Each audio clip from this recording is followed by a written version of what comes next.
चलिए बेटा, तो हमने पिछली क्लास में जो पढ़ा था पोरिफेरम कंप्लीट समुदाय कर लिया। सेकंड समुदाय, सेकंड फाइलम निडेरिया, इसी को गुजराती में बोलते हैं कोष्ठांतरी। कोष्ठांतरी समुदाय के बारे में आज हम डिस्कस करने वाले हैं।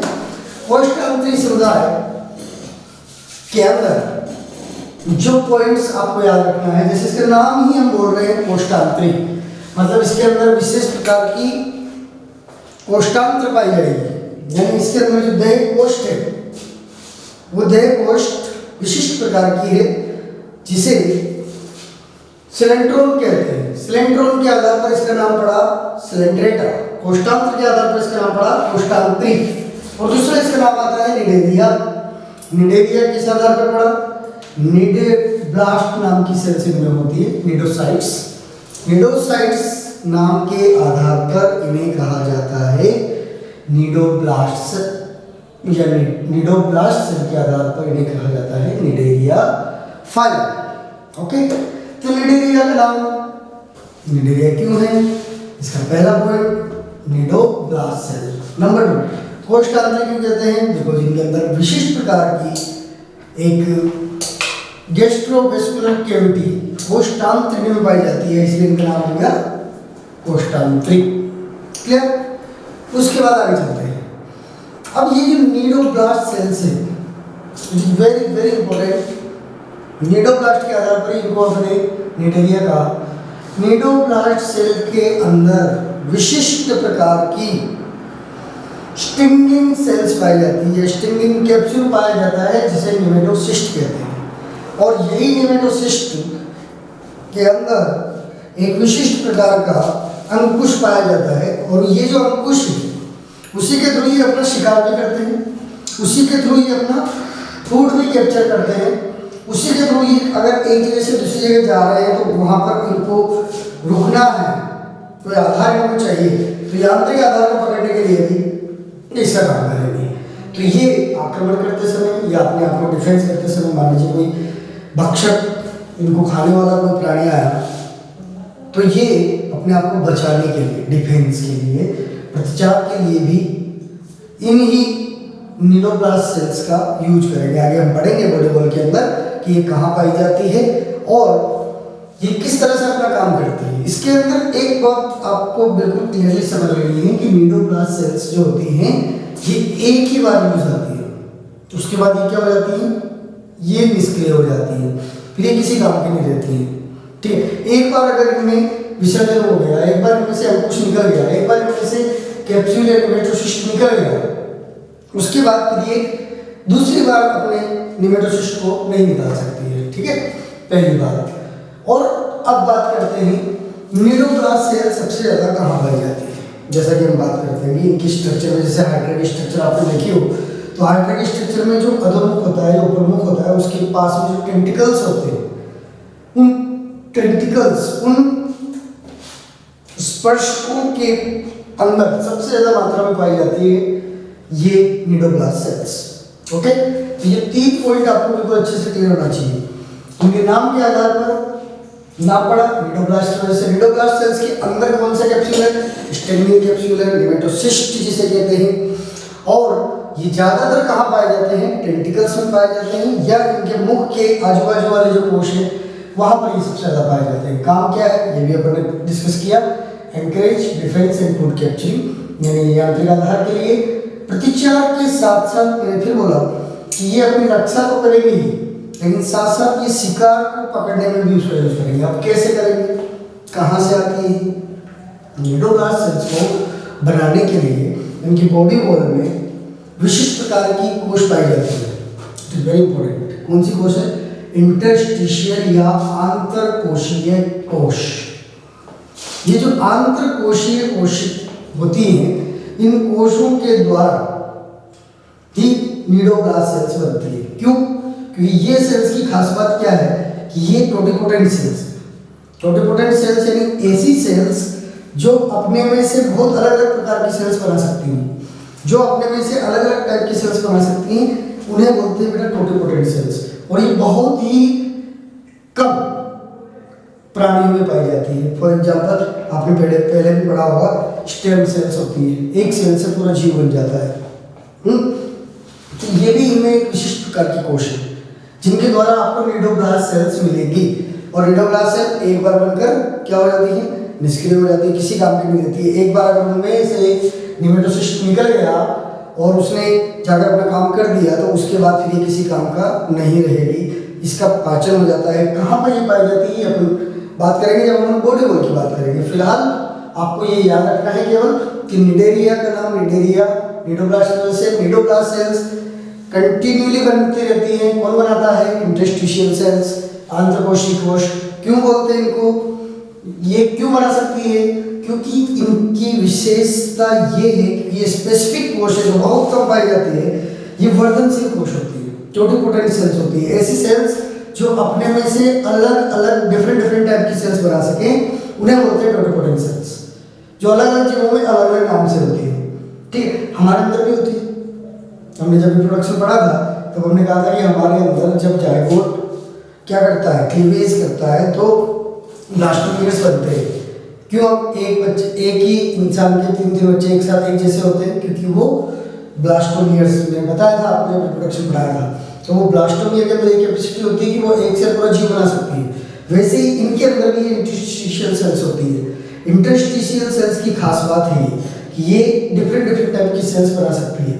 और एक और पॉइंट, जब ये बना देगी निमेटोसिस्ट या स्टिंगिंग कैप्सूल, तो इनके अंदर से ऐसी कौन सी चीज स्रावित होती है जिसके कारण ये क्या कर सकते हैं, अपनी खुराक को ग्रहण कर सकते हैं, या किसी पर शिकार कर सकते हैं, या अपने रक्षा कर सकते हैं। अगर कोई भक्षक आ गया तो उसकी रक्षा के लिए ये विशिष्ट प्रकार का पॉइजन, जहर तरह का पदार्थ होता है जिसे बोलते हैं हिप्नोटॉक्सिन।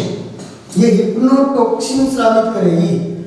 निमेटोसिस्ट की खास बात है कि इनमें से जो अंकुश निकलता है वो विशिष्ट प्रकार का पदार्थ स्रावित करती है जिसे बोलते हैं हिप्नोटॉक्सिन। वेरी इंपॉर्टेंट, याद रखिए, ये नीट में पूछा जा चुका है। हिप्नोटॉक्सिन कौन सी सेल से स्रावित करती है? तो अगर आपसे क्वेश्चन पूछा गया है हिप्नोटॉक्सिन कौन सी सेल स्रावित करती है, ऑप्शन में बहुत सारे कोश, अभी बॉडी वॉल में पढ़ोगे आप डिफरेंट टाइप की सेल्स। तो इंटरस्टिशियल सेल्स आया तो नहीं, इंटरस्टिशियल सेल से बनने वाली निडोब्लास्ट सेल्स हिप्नोटॉक्सिन स्रावित करती है। और यही हिप्नोटॉक्सिन स्टिंगिंग कैप्सूल में होता है जो कि जाकर शिकार के ऊपर उसको क्या करेगा, उसको मूर्छित कर देगा, वो बेहोश हो जाएगा ताकि उसको आसानी से कैप्चर कर सके। इसीलिए खुराक पकड़वाना जो हमने यहाँ लिखा फूड कैप्चरिंग, उसमें ये हेल्प करती है। कैसे करती है समझ में आया? बिल्कुल सिंपल सी बात है। निडोब्लास्ट जैसे ही किसी खुराक को देखा, इस पर टच होते ही उसमें से क्या निकलेगा, स्टिंगिंग कैप्सूल, एकदम धागेनुमा समझना, उस पर जाकर लगेगा। जैसे उसके लगेगा उसके अंदर क्या चला जाएगा, हिप्नोटॉक्सिन जाते हुए क्या हो जाएगा, मूर्छित हो जाएगा। मूर्छित होते फिर बाद में ये उसको टेंटिकल्स के थ्रू आसानी से अंदर ग्रहण कर लेगा। बराबर, बिल्कुल सिंपल से प्रोसेस है। लेकिन आपको याद रखना है ये तीनों काम कौन करेगा, स्टिंगिंग कैप्सूल जो किसमें होता है, निडोब्लास्ट सेल में होता है। It is a very important point. केवल हमने ये एक पॉइंट डिस्कस किया है और इसी पॉइंट के आधार पर पूरे फाइलम, पूरे समुदाय का नाम रखा गया है। इसका मतलब इसमें कुछ तो खास बात है। इससे रिलेटेड कई बार क्वेश्चंस पूछा जा चुका है। कभी हिप्नोटॉक्सिन के लिए पूछ रहे थे, कभी निडोब्लास्ट के लिए पूछ रहे थे, कभी निमेटोसिस्ट के लिए पूछ रहे थे। ठीक है, तीनों को याद रखिए और एक काम भी याद रखिए। आपको ऑप्शन में दे सकता है वो ABCD करके, एंकरिंग, डिफेंस, फूड कैप्चरिंग और भी दूसरे काम। तो आपको याद रखना है सबसे मेन काम डिफेंस, फूड कैप्चरिंग, एंकरिंग कभी। ठीक है, नंबर 2, अब एक करके इनके सारे को डिस्कस करेंगे। जनरली हम बात करते हैं इनवर्टिब्रेट्स जनरली पानी में ही पाए जाते हैं। अभी अपने कोनिफेरा पढ़ा, वो भी कहाँ थे, पानी में ही थे, समुद्र के पानी में या मीठे पानी में। ठीक है, दरियाई पानी या मीठा पानी, ये भी ऐसे ही सेम वैसे जैसे कोनिफेरा पढ़ा। Generally all cnidarians are aquatic और जनरली कहाँ, मोस्टली मैराइन मीन्स दरियाई पानी में। ज्यादातर निडेरियंस सेलेक्ट्रेट्स दरियाई पानी में ही पाए जाते हैं। एक्सेप्शनली कुछ ऐसे निडेरियंस हैं जो मीठे पानी में भी पाए जाते हैं। Few are present in fresh water. Example is hydra. नाम सुने हो, छोटी क्लासेस से पढ़ते आ रहे हो। हाइड्रा, हाइड्रा एक ऐसा निडेरियन है जो मीठे पानी में पाया जाता है, बाकी कोई भी निडेरियन मीठे पानी में नहीं पाया जाता। सिंपल, ठीक है। एक्सेप्शन है, एक्सेप्शन हमेशा इंपॉर्टेंट होते हैं, याद रखिएगा, ये भी नीट के लिए इंपॉर्टेंट है। दूसरा पॉइंट, नेक्स्ट, जब हम हैबिटेट की बात कर रहे हैं, अब ये पाए जाते हैं तो कैसे पाए जाते हैं? क्या ये उनमें फिक्स एक जगह रहते हैं या लगातार तैरते रहते हैं? तो जब हम बात करेंगे कि ये एक जगह होंगे या स्विमिंग में होंगे, तो याद रखिए आगे पढ़ने वाले हैं अपन, इनके अंदर दो तरह की फॉर्म्स होती हैं, इनके अंदर जो लाइफ साइकिल है उसके अंदर वो सब आएगा। फिलहाल आपको इतना से याद रखना है, इनमें कुछ ऐसे निडेरियंस होते हैं जो एक जगह फिक्स होते हैं। सेसाइल, सेसाइल मीन्स फिक्स्ड, एक जगह पर ही होंगे। एग्जाम्पल इज ओबेलिया, नाम याद रखना है। और कुछ फ्री स्विमिंग फॉर्म भी होंगी जो तैरती होंगी, ठीक है। अब वो तैरने वाली फॉर्म्स में कौन सा एग्जाम्पल है? ओरेलिया, दोनों याद रखिए। Fix form Obelia, free swimming form Aurelia. मुक्त तैरती हुई जो फॉर्म्स हैं, जो निडेरियंस हैं, उनमें ओरेलिया, फिक्स वालों में ओबेलिया, ठीक है। दोनों एक जैसे लग रहे हैं, ओबेलिया ओरेलिया, दोनों लिया लिया, बट यहाँ पर देख लीजिए, दोनों में कंफ्यूजन नहीं होना चाहिए। ओरेलिया आए तो फ्री स्विमिंग, ओबेलिया आए तो सेसाइल, बिल्कुल सिंपल है, ठीक है, याद रखना पड़ेगा। नेक्स्ट इज सॉलिटरी और कॉलोनियल। अब ये सॉलिटरी हम कई बार पढ़ चुके हैं, कई बार अपने बायोलॉजी में ये वर्ड आया है। सॉलिटरी मतलब अकेला, ओनली, सिंगल। कॉलोनी बनाकर वसाहत में नहीं रहता है, सिंगल रहता है। सिंगल रहने वाले का एग्जाम्पल हाइड्रा। कॉलोनी वसाहत में कौन रहेगा? फाइसेलिया। इसके बारे में भी आगे डिस्कस करेंगे, इसमें तो बहुत सारी बातें हमें डिस्कस करनी है। ये दोनों एग्जाम्पल आपको याद रखने हैं। तो हैबिट और हैबिटेट के अंदर अपने 3 पॉइंट डिस्कस की, बिल्कुल सिंपल है। जैसा पूरे मैंने उसमें बताया, ज्यादातर इनवर्टिब्रेट्स कहाँ? दरियाई पानी में, ये भी दरियाई पानी में। एक्सेप्शन हाइड्रा, खत्म। नंबर 2, कुछ फिक्स फॉर्म में, कुछ तैरते हुए। तो फिक्स फॉर्म कौन कौन से हैं? बहुत सारे हैं, बट एग्जांपल जो आपके एनसीईआरटी में दिया है वो सबसे इंपॉर्टेंट है, ओबेलिया। फ्री स्विमिंग ओरेलिया, अकेले रहने वाले हाइड्रा, कॉलोनी बनाकर रहने वाले फाइसेलिया। सिंपल। चलो नेक्स्ट, पहला पॉइंट क्लियर। दूसरा पॉइंट, समिति की बात करते हैं। अब समिति की जब बात होती है, सिमेट्री हमने बहुत अच्छे से डिस्कस किया था जब स्टार्टिंग में मैंने कहा था कि कोई भी फाइलम पढ़ेंगे तो उनको जो जितने भी एनिमल्स हैं उनको क्लासिफाई इन्हीं 7 आधारों पर किया, उनमें से एक आधार था समिति। तो समिति के अंदर अपन ने बोला था कि समिति होती क्या है, तो आपको पता ही है, मैंने पहले बता दिया। यानी कि ऐसे एनिमल्स, अब एनिमल तो है लेकिन हमें क्या पता कि उसकी वक्ष सतह कौन सी है, हमें क्या पता कि उसकी पृष्ठ सतह कौन सी है, तो उसका पता लगाने के लिए समिति पढ़ते हैं। तो समिति किस तरह की होगी उसको भी आपको याद रखना है। इससे पहले वाले में पॉलीफेरस में हमने कौन सी सिमेट्री पढ़ी? एसिमेट्रिकल, उनमें कोई सिमेट्री नहीं होती है, यानी उनको उनकी बॉडी को किसी भी तरह से 2 बराबर भागों में कभी नहीं बांटा जा सकता। लेकिन इनके अंदर रेडियल सिमेट्री है। रेडियल सिमेट्री का मतलब मैंने क्या बताया था? रेडियल सिमेट्री का मतलब ऐसे एनिमल्स जिनको सेंटर से ऊपर जाने वाले किसी भी एक तल से नहीं बल्कि कई सारे तलों से बराबर बराबर भागों में बांटा जा सके। जैसे एक चपाती है, चपाती को आप ऐसे करोगे तो भी 2 बराबर भाग, ऐसे करोगे तो भी 2 बराबर भाग। तो जिसको एक नहीं कई सारे तलों से 2 बराबर भागों में बांटा जा सके उसे बोलते हैं बेटा रेडियल सिमेट्रिकल। तो याद रखना है कि इनमें सिमेट्री पाई जाती है रेडियल सिमेट्री। इससे पहले में कौन सी थी?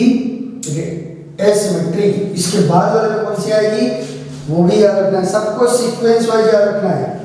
रेडियल सिमेट्री, इसके बाद आएगा डिनोफोरा, उसमें भी रेडियल सिमेट्री, उसके बाद आएगा प्लेटियल विंग्स, उनमें भी बहुत सारा बायलैटरल भी हो जाएगी, ठीक है।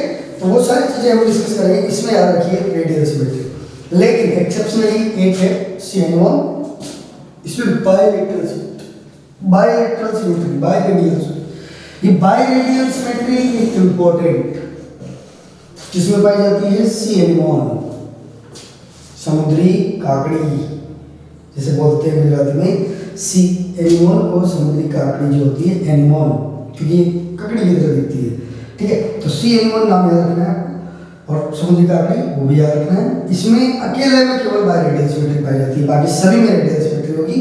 सिंपल है। तो सिमेट्री के अंदर ये पॉइंट याद रखो। लेवल ऑफ ऑर्गेनाइजेशन, दूसरा बेसिक पॉइंट, पहला बेसिक पॉइंट ये हो गया, दूसरा बेसिक पॉइंट इससे पहले वाले में पॉइंट के उसमें अपने कौन सा सिमेट्री पढ़ा था, एसिमेट्री। इसमें कौन सा आ गया, रेडियल सिमेट्री। इसी तरह इसमें आयोजन स्तरों में लेवल ऑफ ऑर्गेनाइजेशन में पहले वाले में कौन सा था, याद करके सोच के। जनरली स्टार्टिंग हो रही है तो बिल्कुल सिंपल वाला यानी कोशीय आयोजन था। यहाँ पर कौन सा होगा, पेशीय आयोजन, टिश्यू लेवल ऑफ ऑर्गेनाइजेशन पेशीय आयोजन में पाया जाता है। यानी अब ये थोड़े एडवांस हो गए। इससे पहले वालों में कौन सा आयोजन था, कोशीय। इनमें कौन सा हो गया, पेशीय आयोजन। यानी बहुत सारे कोश मिलकर टिश्यू के रूप में बन गई और वो अपना पर्टिकुलर काम कर रही है, जबकि इससे पहले वाले में केवल एक सेल एक काम कर रही थी, ठीक है। पेशीय आयोजन हो गया। लेकिन लेवल ऑफ ऑर्गेनाइजेशन पेशीय तो हो गया, यानी कि एक्टोडर्म, मेसोडर्म, एंडोडर्म से ही ये जो सेल्स होती है वही पेशी बनाती है, अंग बनाती है। इनमें आपको ये याद रखना है कि इनके अंदर जब हम बात करेंगे कि इनमें गर्भ स्तर, जर्म लेयर, कितनी जर्म लेयर इनमें पाई जाती है, तो उसके बारे में भी बात करेंगे। तो जर्म लेयर इनमें पाई जाती है बेटा ओनली 2, मेसोडर्म नहीं पाई जाती है, केवल एक्टोडर्म है और एंडोडर्म है। जर्म लेयर जब केवल एक्टोडर्म है और एंडोडर्म है, यानी बीच वाली नहीं है, मेसोडर्म नहीं है, और आपने पढ़ा है, बहुत अच्छे से याद करिए, जब अपन ने अलग अलग सिस्टम्स पढ़े थे बायोलॉजी में 11th क्लास में, बहुत अलग अलग तरह के सिस्टम्स पढ़े थे, तो वहाँ पर आपको याद होगा बहुत सारे हमारे अंग, हृदय, हमारे लंग्स, ज़्यादातर ऑर्गन मेसोडर्म से ही उत्पन्न हुए। लेकिन जैसे हमारी स्किन है, स्किन किससे ओरिजिनेट हुई, एक्टोडर्म। हमारे आहार किससे ओरिजिनेट हुई, एंडोडर्म। लेकिन अंदर वाले जो अंग हैं वो ज़्यादातर मेसोडर्म। उसी तरह से बहुत अलग अलग तरह की पेशी, जब हम उपकला पेशी की बात करते हैं, अधिच्छेद पेशी की बात करते हैं, एक्टोडर्म, ठीक है। इसी तरह जब दूसरी पेशी की बात करते हैं बहुत सारी एंडोडर्मल पेशी होती है। लेकिन एकमात्र ऐसी पेशी जो मेसोडर्म से ओरिजिनेट होगी, लेकिन इसमें मेसोडर्म है ही नहीं। मेसोडर्म नहीं है तो कनेक्टिव टिश्यू या संयोजी पेशी नहीं होगी। तो याद रखिए, संयोजी पेशी का इनमें अभाव होता है। It is a very very important point. संयोजी पेशी का इनमें अभाव होगा। पेशी लेवल ऑफ ऑर्गेनाइजेशन तो आ गया, लेकिन कौन सी पेशी नहीं होगी, जो मेसोडर्म से ओरिजिनेट होती हो, यानी संयोजी पेशी इनमें नहीं पाई जाएगी, ठीक है। तो लेवल ऑफ ऑर्गेनाइजेशन में ये एक छोटा सा पॉइंट था, लेकिन इसको समझने के लिए केवल ऐसा रटने से नहीं होगा कि संयोजी पेशी नहीं होती। क्यों नहीं होती, बिकॉज मेसोडर्म नहीं है। मेसोडर्म होगी तो कनेक्टिव टिश्यू बनेगा, ओके। चलिए, इसके बाद वाला लेवल ऑफ ऑर्गेनाइजेशन के बाद नेक्स्ट पढ़ते हैं। इसके बाद एक, चलिए next point, germ layer. Germ layer मतलब गर्भ स्तर। कितने गर्भ स्तर से बना होगा इनका बॉडी, तो ये ध्यान दीजिए। ऑरिकल्स क्या थे, डिप्लोब्लास्टिक। ये भी क्या है, डिप्लोब्लास्टिक। उनमें कितनी लेयर थी, 2, पिनेकोडर्म एंड दूसरी कॉइडोडर्म। यहाँ पर कितनी लेयर है, 2। बॉडी वॉल में यहाँ पर भी 2 लेयर होगी, epidermis and gastrodermis, same to same. उनके बीच में भी एक स्पेस था जिसके अंदर क्या भरा हुआ था, जिलेटिन प्रोटीन। इनमें भी भरा हुआ है, बट यहाँ पर नाम थोड़ा सा चेंज हो जाएगा, ध्यान से देखिए। जर्म लेयर डिप्लोब्लास्टिक है, यानी 2 germ layer, ectoderm and endoderm, okay. बाह्य गर्भ स्तर यानी अंतःगर्भ स्तर। मध्य गर्भ स्तर यहाँ पर भी नहीं है। जब मध्य गर्भ स्तर ही नहीं है तो ऑर्गन बनने का कोई सवाल पैदा नहीं होता, ओके। तो यहाँ पर भी मध्य गर्भ स्तर नहीं होने की वजह से, पिछले भी बताया मैंने कि कनेक्टिव टिश्यू नहीं होंगे। टिश्यू तो होंगे लेकिन कनेक्टिव टिश्यू नहीं होंगे, ठीक है, ओके। अब देखिए यहाँ पर बात करते हैं next point, body wall. Body wall जो होगी कि जैसे ये डायग्राम बता रहा हूँ हाइड्रा का, हाइड्रा के अंदर ये जो बॉडी वॉल है इसका अनुप्रस्थ काट थोड़ा सा बड़ा करके हम यहाँ पर समझेंगे। हाइड्रा में मिडिल में ये जो कैविटी है इसे क्या बोलते हैं? गैस्ट्रोवेस्कुलर कैविटी, कोष्ठांत्र। क्यों बोलते हैं इसको गैस्ट्रोवेस्कुलर या कोष्ठांत्र? क्योंकि इसी के अंदर पार्शियल डाइजेशन भी होता है और साथ साथ डिस्ट्रीब्यूशन भी होता है। ठीक है, distribution of food, partial digestion food, complete digestion भी हो सकती है। ठीक है, तो गैस्ट्रोवेस्कुलर कैविटी से बोलते हैं। तो ये इनर साइड में है। आउटर साइड में कौन सी लेयर होगी? अधीस्तर। ठीक है, अब यहाँ पर जब हम बात कर रहे हैं कि अधोमुख है, ये टेंटिकल्स है, यहाँ पर भी दीवार तो है, बॉडी वॉल तो यहाँ पर भी है, कंप्लीट है, बॉडी वॉल कंप्लीट। तो इस बॉडी वॉल के अंदर जब हम बात करेंगे एपिडर्मिस की, बाह्य गर्भस्तर से जो विकसित हुई है अधीस्तर एपिडर्मिस, इस एपिडर्मिस के अंदर देखिए कौन कौन सी सेल्स पाई जाती है, ये इंपॉर्टेंट है। नंबर 1 एक्टोडर्मल एपिथेलियल सेल्स या एपिथेलियो मस्कुलर सेल्स, जो इनको सपोर्ट देंगी। बहुत सारे एपिथेलियो मस्कुलर सेल्स आप देख रहे हैं। ठीक है, ये एपिथेलियो मस्कुलर सेल्स, इन्हीं के बीच बीच में कौन सी सेल्स पाई जा रही है? Interstitial cells. और जैसा कि मैंने बताया आपको, इसको गुजराती में बोलते हैं आंतकोशीय कोश। ये टोटिपोटेंट होती है जो किसका निर्माण करती है? Nematoblast cells. और निमेटोब्लास्ट सेल्स के अंदर क्या पाई जाती है? निमेटोसिस्ट, जो क्या काम करेगी? दंश कोश का काम करेगी। तो ये निमेटोब्लास्ट कोश का उद्भव इन्हीं इंटरस्टिशियल सेल्स से हुआ। तो ये देखो एपिडर्मिस के अंदर मेनली ये 3 सेल्स होंगी, याद रखना है। एपिडर्मिस अधीस्तर में 3 टाइप की सेल्स पाई जाती है, एपिथेलियो मस्कुलर सेल्स या एक्टोडर्मल एपिथेलियल सेल्स, अधीस्तरीय स्नायु कोश। ठीक है, नंबर 2 इंटरस्टिशियल सेल्स, आंतकोशीय कोश।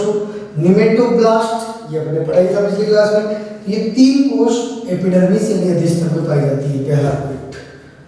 क्लियर? दूसरा पॉइंट, अंदर वाली जो लेयर है अंतर्गर्भस्तर से जो बनी है उसको क्या बोला जाता है? गैस्ट्रोडर्मिस। अभी गैस्ट्रो वर्ड जो आया है, इसका नाम गैस्ट्रोडर्मिस देने के पीछे भी रीजन है, क्योंकि हमने कहा कि ये गैस्ट्रोवेस्कुलर कैविटी के जस्ट पास में। गैस्ट्रोवेस्कुलर कैविटी क्यों कहा था कोष्ठांत्र को? क्योंकि वहां पर भोजन का पार्शियल डाइजेशन होता है। अब कैसे होता है? क्योंकि गैस्ट्रोडर्मिस की लेयर में देखिए कौन कौन सी सेल्स है। गैस्ट्रोडर्मिस की लेयर में है सबसे पहले न्यूट्रिटिव सेल्स, उसके बाद है एंडोडर्मल एपिथेलियल सेल्स, उसके बाद में है सेंसरी सेल्स और उसके बाद में है ग्लैंडुलर सेल्स। तो ये यहाँ पर भी इन 3 सेल्स के नाम आपको याद रखने हैं। ठीक है, अब इनके काम देखो।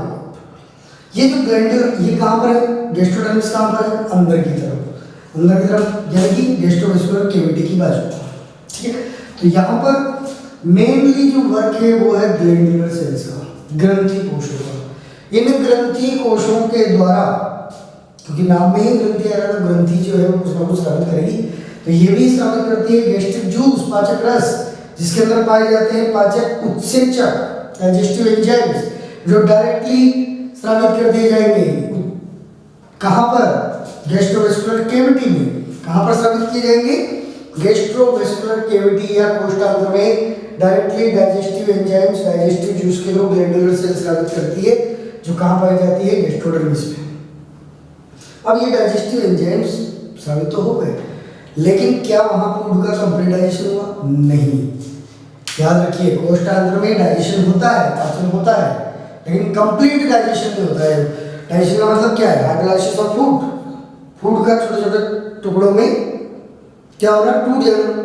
ठीक है, तो फूड छोटे छोटे टुकड़ों में तो टूट गया, लेकिन अभी वो कंप्लीटली डाइजेस्ट नहीं हुआ है। तो उस पार्शियली डाइजेस्टेड फूड को पाचित खुराक, जो पार्शियली आंशिक रूप से जो पाचित खुराक है, उसको ग्रहण किया जाता है न्यूट्रिटिव सेल्स के द्वारा।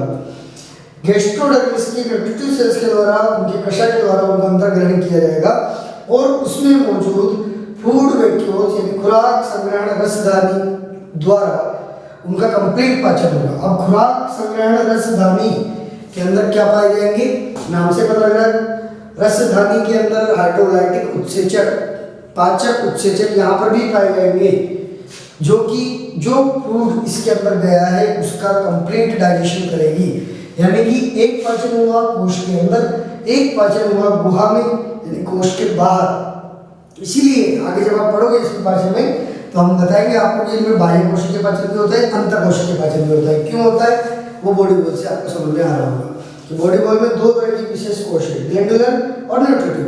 ग्लैंडुलर बाहर स्राव करेंगे एंजाइम्स, न्यूट्रिटिव के अंदर मौजूद है सेग्रेगेटेड रसदानी, जिसके अंदर मौजूद है पाचन उत्सेचक। ठीक है, तो अंदर भी पाचन बाहर भी पाचन, इसलिए इनके अंदर बोला जाता है कि इनमें एक्स्ट्रा और इंट्रा दोनों प्रकार का डाइजेशन पाया जाता है, बाह्य और अंतःकोशिकीय पाचन दोनों पाया जाता है। तीसरा, इन्हीं के बीच बीच में सेंसरी सेल्स पाई जाएगी, इन्हीं के सपोर्ट के लिए एंडोडर्मल एपिथेलियल सेल्स पाई जाएगी। तो ये सारी सेल्स आपको याद रखनी है। गैस्ट्रोडर्मिस में कौन कौन सी सेल्स याद रखोगे? Glandular cell, nutritive cells. Nutritive cell में क्या पाई जाती है? Food vacuoles complete. ठीक, एपिडर्मिस में कौन सी cells? 3 cells, epitheliomuscular cells, अधिस्तरीय स्नायु कोश, नंबर 2 इंटरस्टिशियल सेल्स, आंतकोशिकीय कोश क्या बनाती है? Nematoblast cells. ये निमेटोब्लास्ट सेल्स ही आगे चलकर जो हमने कहा फूड कैप्चरिंग का काम या डिफेंस का काम या एंकरिंग, किसी चीज को यांत्रिक आधार देने का काम, वो ये करेंगे निमेटोब्लास्ट। तो इसमें भी 3 सेल, इसमें भी 3 सेल आपको याद रखनी है। और बीच वाली जो लेयर है, इन दोनों के बीच में जो एक जिलेटिनस शीथ है उसे बोला जाता है मेसोग्लिया या मध्य श्लेष्म स्तर। इस मध्य श्लेष्म स्तर के अंदर पाई जाती है चेताकोश। अब देखिए, इससे पहले वाले में चेताकोश नहीं थी। फर्स्ट टाइम चेताकोश कौन से फाइलम से स्टार्ट हुई? निडेलिया या सेंटेटा या कोष्ठांत्री। कोष्ठांत्री से पहली बार चेताकोशों का स्टार्टिंग हुआ है। ठीक है, तो चेताकोश पहली बार कहाँ देखी गई पूरे एनिमल किंगडम में? पहली बार सिलेंटेट्स में देखी गई। ओके, ये भी एक इंपॉर्टेंट पॉइंट है इसके अंदर। ये भी आगे जब अपन नर्वस सिस्टम की बात करेंगे तो इसके बारे में भी बात करेंगे। तो इस तरीके से आपको ये सारे पॉइंट्स याद रखने हैं बॉडी वॉल से रिलेटेड। इसमें पूछा जाता है इन जनरल कि कौन कौन सी लेयर्स पाई जाती हैं। 3 लेयर हैं, वैसे तो 2 ही बेसिक है, लेकिन इनके बीच में एक जिलेटिनस शीथ है जिसका नाम है मेसोग्लिया। तो एपिडर्मिस, गैस्ट्रोडर्मिस, मेसोग्लिया। गुजराती में बोलेंगे तो अधिस्तर बाहर की तरफ, गैस्ट्रोडर्मिस अंदर की तरफ, दोनों के बीच में मेसोग्लिया। ये 3 नाम याद रखिए। तीनों में कौन कौन सी सेल्स हैं वो याद रखिए। इस तरीके से बिल्कुल सिंपल तरीके से आप इसकी बॉडी वॉल के बारे में याद रख सकते हैं, बिल्कुल सिंपल है। ओके, तो ये बॉडी वॉल हुआ, जर्म लेयर्स हुआ, इससे पहले सिमेट्री हो गई। तो ये सारे पॉइंट्स इस तरीके से आपको याद रखने हैं।